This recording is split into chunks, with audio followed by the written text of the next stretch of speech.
오늘은 요한계시록 20장에 있는 말씀을 우리가 함께 나누게 될 텐데요. 오늘 요한계시록 20장은 우리에게 매우 특별한 한 기간에 대한 장면을 우리들에게 보여주고 있습니다. 그것은 바로 1000년기에 대한 장면인데요. 우리는 지난 시간에 요한계시록 19장을 통하여 하나님께서 바벨론을 완전히 무너뜨리시고 드디어 구원받은 자들과 함께 하나님의 이 어린 양의 혼인잔치에 함께 참여하는 모습과 아울러 구원받지 못한 자들은 새들의 잔치에 참혹한 장면으로 떨어지게 될 것을 우리는 살펴보았습니다. 이제 19장을 통하여 바벨론을 완전히 무너뜨리고 승리한 장면 이후에 펼쳐질 이 특별한 천년기의 장면, 그 장면은 과연 어떤 장면이고 그 천년기 동안 어떤 일이 있을 것인가? 우리는 그 이야기를 오늘 요한계시록 20장을 통하여 함께 살펴보고자 합니다. 이제 우리가 살펴보게 될 이 천년기의 기간은 바로 그리스도의 재림이라고 하는 역사적 사건을 기준으로 펼쳐지게 됩니다. 예수님께서 드디어 하늘에서 대속죄일의 봉사를 마치신 다음에 그 지성소의 문이 열리면서 이 땅에 다시 구원받을 백성들을 데리러 오시게 될 텐데 그 예수 그리스도의 재림의 장면을 성경은 뭐라고 기록하고 있습니까? 우리 다 함께 데살로니가전서 4장에 있는 말씀을 함께 살펴보시겠습니다. 여기 이렇게 기록하고 있어요. 주께서 호령과 천사장의 소리와 하나님의 나팔 소리로 친히 하늘로부터 강림하시리니 그리스도 안에서 죽은 자들이 먼저 일어나고 그 후에 우리 살아남은 자들도 그들과 함께 구름 속으로 끌어올려 공중에서 주를 영접하게 하시리니 그리하여 우리가 항상 주와 함께 있으리라. 데살로니가전서 4장 16절에서는 바로 예수 그리스도의 재림의 모습을 호령과 천사장의 소리와 함께 예수님께서 이 땅에 오실 때에 죽었던 의인들이 먼저 부활하여 예수님을 공중에서 맞이함과 함께 살아있던 의인들도 승천하여 예수 그리스도를 공중에서 영접한 이후 그들은 예수 그리스도와 함께 어디로요? 하늘로 승천하여 그분과 함께 있게 될 것이다 라고 지금 기록하고 있는 것입니다. 이것이 바로 예수 그리스도의 재림의 장면을 우리들에게 보여주고 있는 것이죠. 그러면서 이 요한계시록 20장은 바로 이 예수 그리스도의 재림 이후에 있게 될 하늘에서 펼쳐지는 1000년 기간에 대하여 우리들에게 보여주고 있는데 과연 이 1000년의 기간은 어느 시점에 이루어지게 될 것인가? 바로 이 재림을 기준으로 하여 여기 보시는 표와 같이 요한계시록 2장과 3장에 기록되어 있던 7 교회의 시대가 있을 것이고 아울러 6장에 기록되어 있는 7 인과 8장과 9장에 기록되어 있는 7 나팔의 역사가 각각 이 시간의 역사 속에서 진행될 것입니다. 그러는 가운데 요한계시록 10장에 기록된 이 작은 책 다니엘이 풀려지게 되면서 무슨 운동이 벌어지게 됩니까? 재림 운동이 펼쳐지게 되죠. 재림 운동은 성소가 정결케 될 것이라고 하는 사건으로 사람들을 이끌고 갔는데 그 성소가 정결케 될 것이라고 하는 사건은 곧 무엇이었습니까? 그렇습니다. 드디어 대제사장 되신 예수 그리스도께서 하늘 성소에서 하늘 지성소에서 대속죄일이 시작되는 것을 우리들에게 보여주었고 이것은 바로 재림 전에 있게 될 구원받을 백성들을 신원하기 위한 재림전 심판이 시작되었음을 우리는 살펴보았지요. 그러다가 드디어 이 재림전 심판 대속죄일이 끝나게 되면 요한계시록 15장에 기록하고 있는 것처럼 하늘 지성소가 열리면서 이제 예수 그리스도께서 그 지성소 안에서 나오게 될 때 이 재림전 심판 대속죄일이 끝남과 함께 하늘 지성소로부터 무엇이요? 7 대접이 준비되면서 7 재앙이 이 땅에 쏟아지게 되는 것이죠. 그러면서 하늘 지성소에서 나오셨던 예수 그리스도가 드디어 구원받을 백성들을 하늘로 데려가시기 위해서 이 땅으로 내려오시게 되는 것인데 그게 바로 이 도표상에 있는 것처럼 바로 무슨 사건입니까? 예수 그리스도의 재림의 사건인 것입니다. 재림하여 의인들과 죽었던 의인들을 부활시켜 하늘로 데려가시게 되는 것입니다.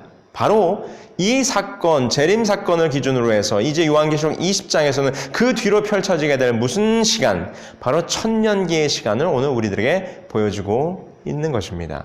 그래서 여러분 이 지금 살펴보고 있는 이 요한계시록을 통한 이 시간의 연대표를 볼 때 바로 이 재림 사건을 기준으로 재림 이후에 펼쳐질 기간이 바로 천년기의 시간임을 오늘 우리는 이 요한계시록의 예언들을 순차적으로 시간적으로 배열해 보게 될 때 이해할 수 있게 되는 것이죠.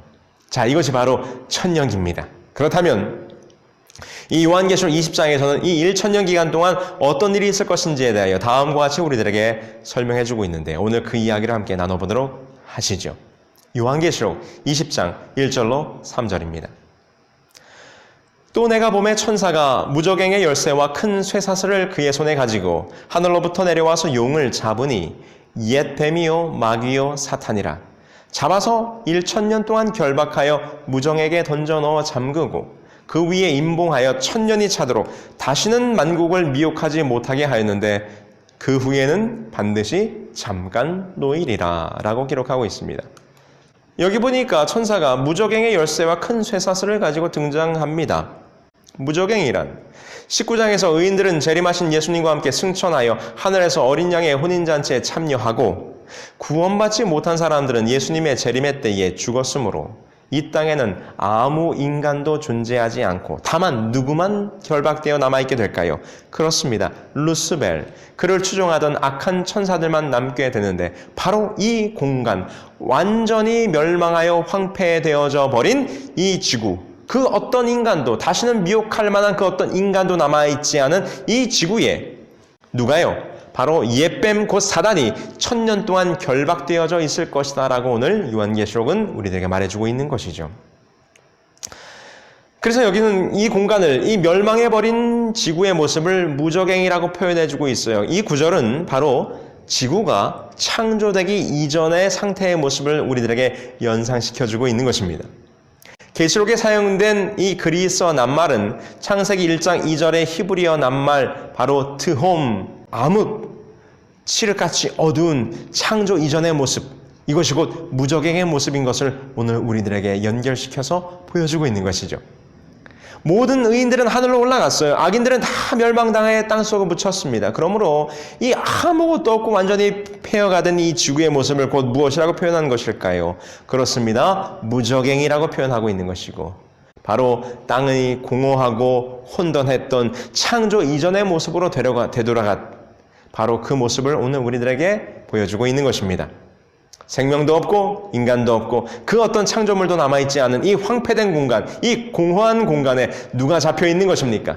사단이 1000년 동안 결박되어 이 황폐된 지구, 곧 무저갱 같은 곳에 결박되어 있을 것을 우리들에게 보여주고 있는 것이죠.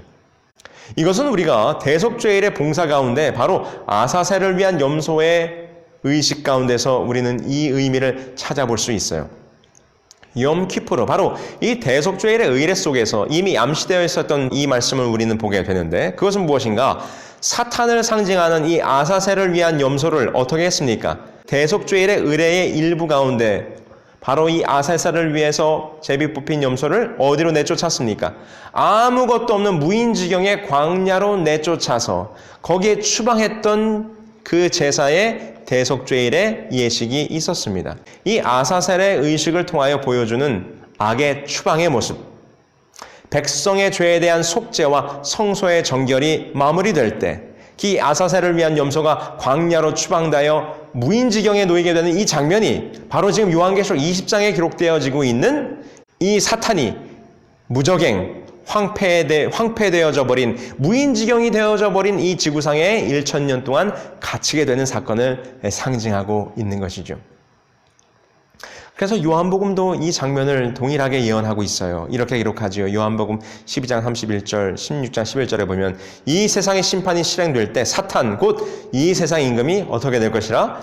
쫓겨나게 될 것이다 라고 이렇게 예언하고 있는 모습을 우리는 보게 됩니다. 근데 여기에 보면 이 사탄이 무저갱의 이 황폐된 지구 가운데 어느 기간 동안 잡혀 있을 것이라고요? 1000년 기간 동안 잡혀 있을 것이다 라고 하는 바로 1000년, 바로 이 천년기에 대한 시간적 표현이 등장하고 있는 것입니다. 여기에 기록되어 있는 이 천년기, 1000년이라고 하는 시간은 사실은 실제적인 1000년인지 어떤 상징적인 수인지는 우리가 정확히는 알 수 없습니다. 그러나 우리가 성경의 내용을 통해서 볼 때 이 기간이 많은 기간임을 예표하는 상징적 표현임을 우리는 찾아볼 수 있어요.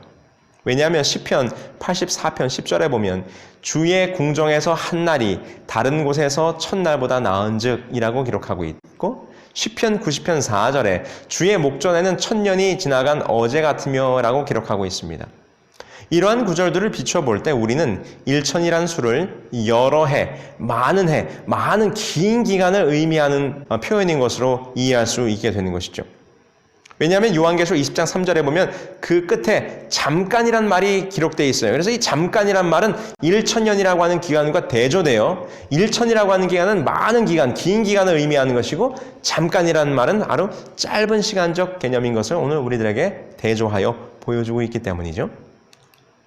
이것에 대해서 우리는 이사야의 표현을 통해서도 이해할 수 있어요. 이사야가 이 사탄과 그 사탄의 세력의 부하들에게 임할 심판에 대해서 예언하면서 다음과 같이 말했어요. 이사야 24장 21절인데요.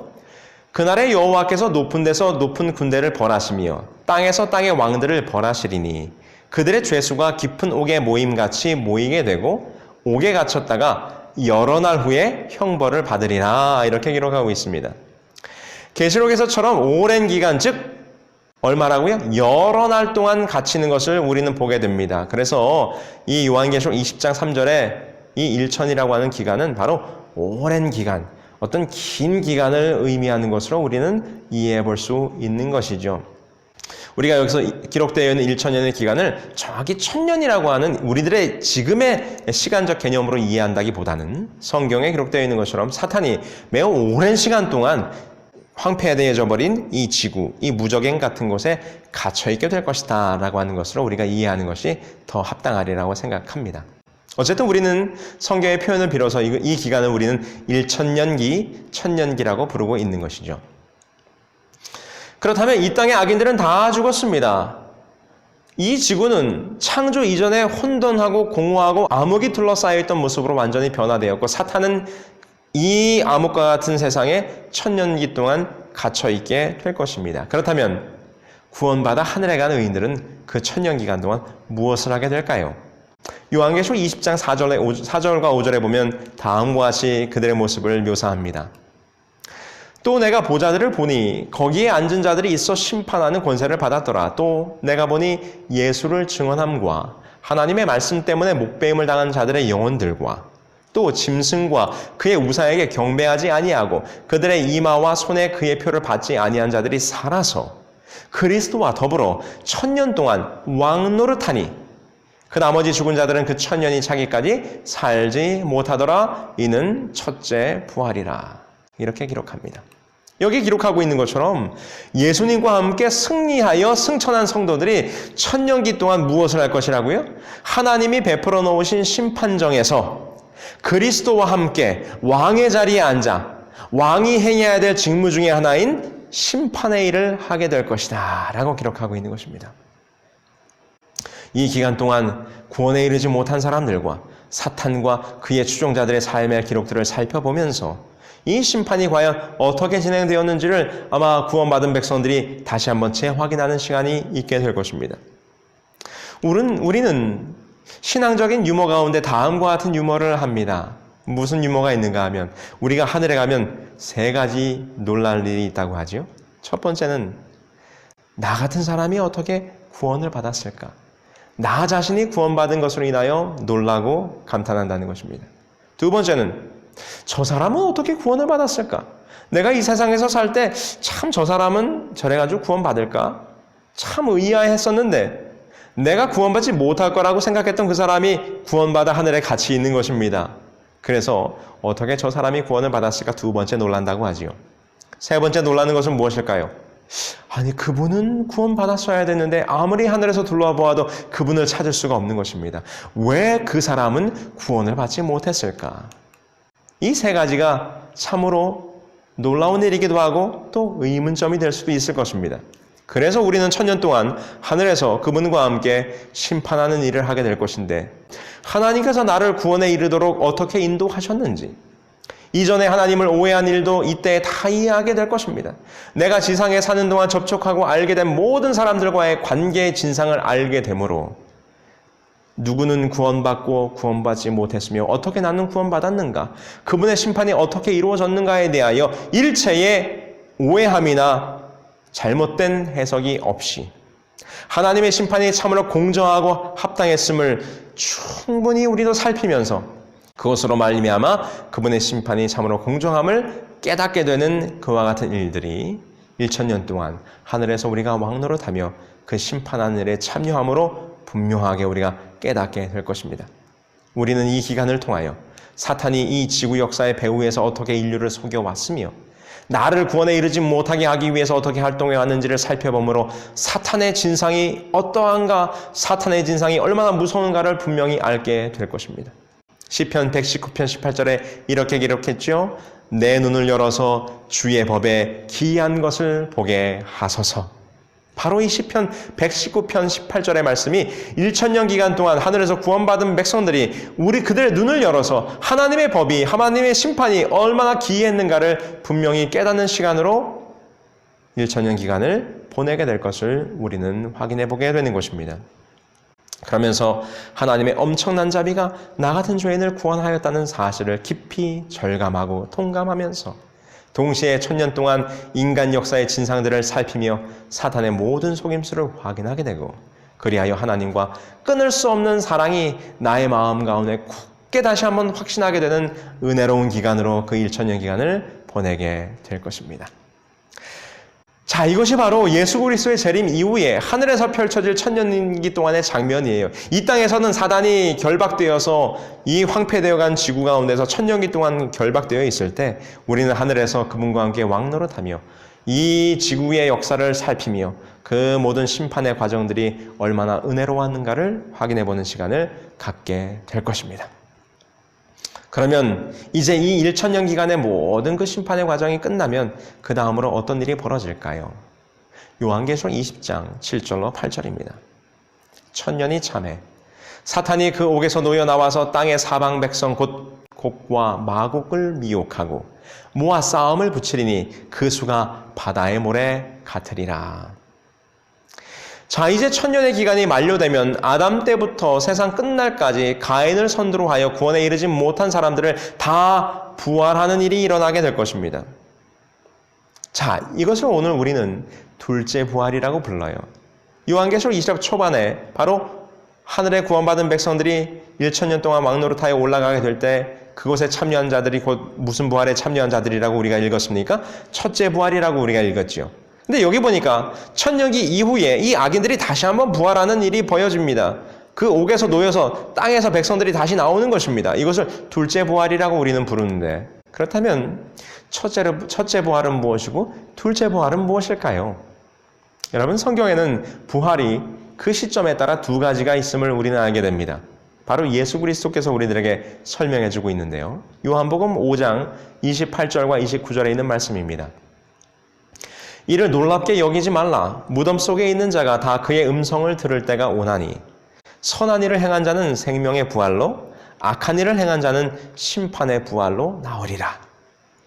예수님께서 말씀하시기를 부활이 두 가지가 있다는 것입니다. 생명의 부활과 두 번째는 무슨 부활이요? 심판의 부활이요. 생명의 부활이란 오늘 우리가 공부하면서 서두에서 살펴보았던 것처럼 데살로니가전서 4장 16절에 예수 그리스도께서 이 땅에 재림하실 때에, 자, 여기 표에 나와 있는 것처럼 예수님께서 재림하실 때에 그때 죽었던 의인들이 부활하는 것을 바로 첫째 부활이라고 할 것입니다. 근데 지금 두 번째 부활은 언제입니까? 지금 요한계시록 기록하고 있는 것처럼 1000년기가 끝나갈 때에 그 사탄과 그의 백성들이 땅에서 다시 풀려나게 될 것이라고 말했어요. 이것이 바로 두 번째 부활이죠. 요한계시록 20장 7절로 8절에 기록되어 있는 두 번째 부활. 이것은 곧 악인들의 부활입니다. 이것은 무엇을 위해서 부활하는 것입니까? 생명의 부활이 아니에요. 심판을 받기 위해서 다시 부활하는 것임을 우리는 보게 되는 것입니다. 이게 바로 첫 번째 재림 때에 있을 생명의 부활, 그리고 두 번째 1000년기 이후에 있게 될 심판의 부활, 곧 두 번째 부활인 것을 우리는 이해할 수 있는 것이죠. 자, 그러면서 여기 보니까 이 사탄이 곡과 마곡을 미혹한다 그랬어요. 이 곡과 마곡이란 이름은 그 자체로서 많은 백성을 연상케 하는 표현입니다. 이 곡과 마곡이라고 하는 글자들을 이 숫자로 따지면 70이라고 하는 숫자가 나오는데 이 유대전승에 의하면 이 70이라는 숫자는 이스라엘 백성을 중심으로 이스라엘 바깥에 있는 이방 나라들의 숫자가 바로 70이라는 수로 표현이 됐어요. 그래서 이 70이라는 수는 다시 말하면 하나님의 백성이 아니라 하나님을 대적했던 모든 무리들을 합한 수가 곧 70이라는 수가 되는 것이죠. 그래서 이 곡과 마곡이라고 하는 것은 70이라는 숫자를 의미했고 70이라는 수는 유대인들의 전승에 의하면 이스라엘의 하나님의 언약에 참여하지 아니한 이방인들을 의미하는 숫자인 것을 우리가 보게 될 때, 결론적으로 바로 이 곡과 마곡은 구원받지 못한 자들, 하나님의 백성, 언약 가운데 있지 못하고 사단을 따르던 수많은 악인들의 무리임을 우리는 보게 되는 것입니다. 근데 사탄이 어떻게 돼요? 사탄과 그의 백성들이 땅에서 놓이게 되자 이 곡과 마곡을 미혹하여 연합을 이루게 된다 그랬어요. 무엇을 공격하기 위해서? 하나님의 백성과 새 예루살렘 성을 공격하기 위해서 준비된다는 것입니다. 자, 천년기 이후에 하늘에서부터 하나님의 백성들과 새 예루살렘이 이 땅에 내려오게 될 때, 이 땅에서 놓이게 된 사탄과 부활한 악인들이 연합하여 하나님과 하나님의 백성들을 공격하기 위해서 최후의 발악을 하는 장면을 우리가 보게 되는 것입니다. 드디어 이때 하나님께서 마지막 최후의 불의 심판, 집행심판을 내리게 될 텐데, 요한계시록 20장 9절로 10절입니다. 그들이 지면에 널리 퍼져 성도들의 진과 사랑하시는 성을 두루매 하늘에서 불이 내려와 그들을 태워버리고 또 그들을 미혹하는 마귀와 불과 유황못에 던져지니 거기는 그 짐승과 거짓 선지자도 있어 세세토록 밤낮 괴로움을 받으리라. 드디어 하나님께서 불을 내리사 사탄과 그를 따르던 수많은 악의 무리들을 완전히 멸망시키는 장면을 보게 될 것입니다. 여기서 불은 노아 홍수 때는 물로서 세상을 정결하게 했던 것처럼 이 마지막 때에는 불로서 이 세상을 완전하게 소각하여 깨끗하게 청소하게 될 것을 우리들에게 보여주고 있는 것이죠. 죄의 창시자 루스벨을 비롯하여 십자가의 사랑을 받기를 거절했던 사람들과 그 죄에 대한 모든 기록들과 그 죄의 흔적까지라도 완전히 소각함으로 온 우주를 완전히 깨끗하게 하는 정화 작업이 바로 이 불로서 이 마지막 때에 이루어질 것을 보게 되는 것입니다. 근데 여기 보면 이 사탄과 그를 따르던 세력들이 이 불로 말미암아 세세토록 밤낮 쉼을 얻지 못할 것이다 라고 표현되어 있기 때문에 혹자들은 바로 이 영원 지옥, 끝없이 불타는 지옥에서 죽지도 못하고 살지도 못하고 영원토록 고통받는 그런 불의 지옥이 있을 것이다 라고 설명하시는 분들이 있어요. 그러나 그것은 성경의 표현을 조금 오해한 것입니다. 왜요? 여기서 말하는 이 불의 심판은 영원한 지옥불은 아닙니다. 우리가 어떻게 알 수 있는가? 유다서 1장 7절에 보면 이렇게 기록하고 있죠. 소돔과 고모라와 그 이웃 도시들도 그들과 같은 행동으로 음란하며 다른 육체를 따라가다가 영원한 불의 형벌을 받음으로 거울이 되었느니라 라고 기록합니다. 우리가 잘 아는 것처럼 소돔과 고모라와 그 일대의 도시들이 너무나 음란하고 도덕적으로 타락하여 하나님께서 이 유황불의 심판을 내렸던 모습을 보게 됩니다. 이 소돔과 고모라의 불의 심판은 바로 이 마지막 지구의 불의 심판의 모습을 예표하는 상징적인 모습인 거죠. 그런데 여기서 유다서도 기록하기를 그 소돔과 고모라에 내렸던 불의 심판이 영원한 불의 형벌을 받았다라고 기록하고 있어요. 근데 여러분 잘 보세요. 소돔과 고모라가 불에 타는 영원한 불의 심판을 받았는데 여기서 표현대로라면 영원한 불이니까 지금도 그 소돔과 고모라에 무엇이 타올라야 합니까?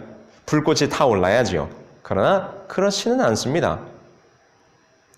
소돔과 고모라를 멸망시킨 유황불의 심판도 영원하다고 기록은 되었으나 아직도 그 불이 타고 있지 않다는 것이죠. 이 말은 영원한 불이란, 영원한 불의 형벌이란 시간적으로 영원한 불이 있다고 하는 것이 아니라 완전한 멸망, 곧 영멸, 영원히 멸망되어 그 존재가 영원히 사라질 것을 의미하는 것을 표현하는 그런 의미인 것을 우리는 이해해야 합니다. 그러므로 하나님의 심판에서 영원한 지옥불에서 죽지도 못하고 끊임없이 고통을 당하는 그런 개념은 없음을 여러분들이 오해하지 않으셔야 합니다. 그래서 이 불의 심판으로 말미암아 사단과 그를 따르던 모든 악인들이 영멸하는 것이지 시간적으로 영원히 불에 타는 지옥에 들어가는 것은 아니라는 것을 우리가 분명히 확인해 볼 수 있는 것이죠. 요한계시록 20장 11절에 이렇게 기록합니다. 또 내가 크고 흰 보좌와 그 위에 앉으신 이를 보니 땅과 하늘이 그 앞에서 피하여 간 데가 없더라. 죄로 범벅이 되었던 이 땅은 마지막 유황불에 완전히 소각되어 전혀 그 형체도 뿐만 아니라 무엇도 흔적도 찾아볼 수 없게 이 지구가 죄악의 세상에 완전히 소각될 것을 우리들에게 보여주고 있는 것이죠. 그러면서 요한계시록 20장 12절에서는 마지막 이 악인들이 불의 심판, 불의 집행 심판을 당하는 모습을 다음과 같이 좀 구체적으로 보여주고 있어요. 뭐라고 보여주는가? 이렇게 기록하죠. 또 내가 보니 죽은 자들이 큰 자나 작은 자나 그 보좌 앞에 서 있는데 책들이 펴 있고 또 다른 책이 펴졌으니 곧 생명책이라. 죽은 자들이 자기 행위를 따라 책들에 기록된 대로 심판을 받으니라고 기록하고 있습니다. 이 악인들이 불의 심판을 받아 멸망하게 될 때 그냥 불로써 무조건 그들을 멸하시는 것이 아니라 그들 앞에 책들을 펴놓고 마지막 집행심판이 이루어지는 것을 우리는 보게 돼요. 기록된 책은 천사들에 의하여 외형만이 아니라 마음의 동기까지도 기록된 것이므로 이 악인들이 그 펼쳐진 책들을 볼 때 자신들의 악이 얼마나 악했음을 소상하게 볼 것입니다. 그러므로 이 불의 심판을 당하는 악인들이 그 펼쳐진 책을 통하여 나는 정말 죽을 수밖에 없는 죄인임을 통감하면서 그리고 그 앞에서 절대 핑계댈 수 없으면서 그들은 하나님의 불의 심판이 참으로 공의로움을 인정하는 가운데 그 마지막 불의 집행심판을 받아들이게 될 것입니다. 천년기 끝에 둘째 부활에 참여한 자들, 이 악인들은 자신들의 생애의 기록을 비디오 보듯이 볼 것이며 동시에 십자가의 사랑을 받기를 거절한 자신의 생애를 그대로 돌아보게 될 때 나 자신은 죽어 마땅하다고 하는 자기 판단의 고백이 그 가운데 있을 것입니다. 그래서 그들은 하나님의 불의 심판 앞에 그 불의 심판을 당하는 것이 참으로 합당함을 고백하며 그들은 그 영멸의 심판 가운데로 들어가게 될 것이죠. 20장 13절에 보면 이렇게 기록합니다. 바다가 그 가운데서 죽은 자들을 내주고 또 사망과 음부도 그 가운데서 죽은 자들을 내주매 각 사람이 자기의 행위대로 심판을 받고. 이 땅에서 어디서 죽었든지 관계없이 아담 이래 예수 다시 오시기 전까지 살던 사람들 중에 생명책에 이름이 없는 자들은 다 이 땅에 부활하여 마지막 영원히 영멸하기 전에 자신의 생애를 자신이 직접 보게 되므로 그 심판을 맞이하게 될 것입니다. 이 일이 있은 후에 하늘에서 불이 내려와 모두 소멸하게 될 것이죠. 그러면서 요한계시록 20장 14절은 이렇게 기록합니다.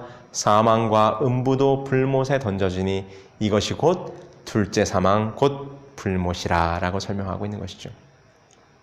마지막 이 불의 심판, 집행심판을 통하여 악인들만 멸하는 것이 아니에요. 그 죄악도 멸망당하게 될 것입니다. 뿐만 아니라 사망과 음부조차도 이 마지막 불의 심판 가운데 영원히 사라지고 없어지게 될 것입니다. 이제 죄의 역사는 완전히 사라졌고 죄의 장본인인 루스벨과 함께 그의 추종자는 물론 그들이 사용하던 지구의 모든 물질이 완전히 분해되어 존재가 사라지게 될 것입니다. 이것이 곧 유황불 불의 심판인 것이죠. 이로써 이 땅이 창조되기 전에 하늘에서 하나님을 대적하여 이 땅에 쫓겨났던 루스벨과 창세기 3장에서 아담을 속이고 죄를 이 땅에 끌어들이고 대부분의 사람들을 속였던 사탄과 함께 인류 역사의 모든 죄가 우주로부터 깨끗이 사라지게 될 것입니다. 이제 오로지 남는 것은 구원받은 자들을 포함하여 예수 그리스도의 십자가의 사랑으로 구원받은 자들과 함께 예수 그리스도의 손과 발의 못자국만이 영원히 그 사랑의 증표로서 남게 될 것입니다. 이사야 25장 8절에서는 이렇게 우리들에게 말하죠. 사망을 영원히 멸하실 것이라. 주 여호와께서 그 모든 얼굴에서 눈물을 씻기시며 자기 백성의 수치를 온 천하에서 제하시리라. 여호와께서 이같이 말씀하셨느니라. 이 이사야의 예언이 곧 이루어지게 될 것입니다. 그러면서 요한계시록 20장 15절은 이렇게 마무리되죠. 누구든지 생명책에 기록되지 못한 자는 불못에 던져지더라. 인류 총 역사에서 예수님의 사랑을 받아들여 이름이 생명책에 기록된 자들 외에 모든 사람은 다 불못에 들어간다고 기록하고 있는 것입니다. 이것이 마지막으로 재림과 함께 시작되는 1천년 기간 그리고 천년기가 끝날 때 있게 될 마지막 둘째 부활과 그리고 불의 심판으로 있게 될 둘째 사망, 죄와 죄악이 영원히 멸망되어지는 장면을 오늘 우리는 요한계시록 20장을 통하여 살펴보았습니다. 여러분, 저와 여러분들은 첫 번째 부활, 생명의 부활에 참여하기를 원하십니까? 아니면 불의 심판을 위하여 준비되는 심판의 부활, 곧 두 번째 부활에 여러분 참여하기를 원하십니까? 아마 이 강의를 나누고 있는 우리들 가운데서 그 어느 누구도 둘째 사망, 둘째 부활, 심판의 부활에 참여하기를 원하시는 분은 아무도 없을 것입니다. 그렇다면 오늘 우리는 어떻게 결심해야 할까요? 바로 오늘 우리는 이 첫째 부활, 생명의 부활, 하나님의 구원받는 백성이 되기 위하여 오늘 우리들의 삶을 결심해야 할 것입니다. 오늘 이 시간 우리들의 삶을 온전히 하나님께 드리고 어린 양이 오늘 우리를 어디로 인도하든지 그분만을 따라가기로 결심하는 주님의 백성들이 되어야 할 것입니다. 하나님의 말씀대로 순종하며 살아가는 백성들이 되어야 할 것이죠. 오늘 우리들의 영원한 운명이 바로 오늘 우리들의 결정에 달렸다고 하는 것을 우리는 기억해야 할 것입니다. 여호수아가 이렇게 말했어요. 만일 여호와를 섬기는 것이 너희에게 좋지 않게 보이거든 너희 조상들이 강 저쪽에서 섬기던 신들이든지 또는 너희가 거주하는 땅에 있는 아모리 족속의 신들이든지 너희가 섬길 자를 오늘 택하라. 오직 나와 내 집은 여호와를 섬기겠노라 하니 라고 오늘 우리들에게 간절히 호소하고 있는 이 말씀이 여러분 마음속에 들리지 않으십니까? 오늘 나와 나의 가족과 나의 친구들은 어느 편에 서 있습니까?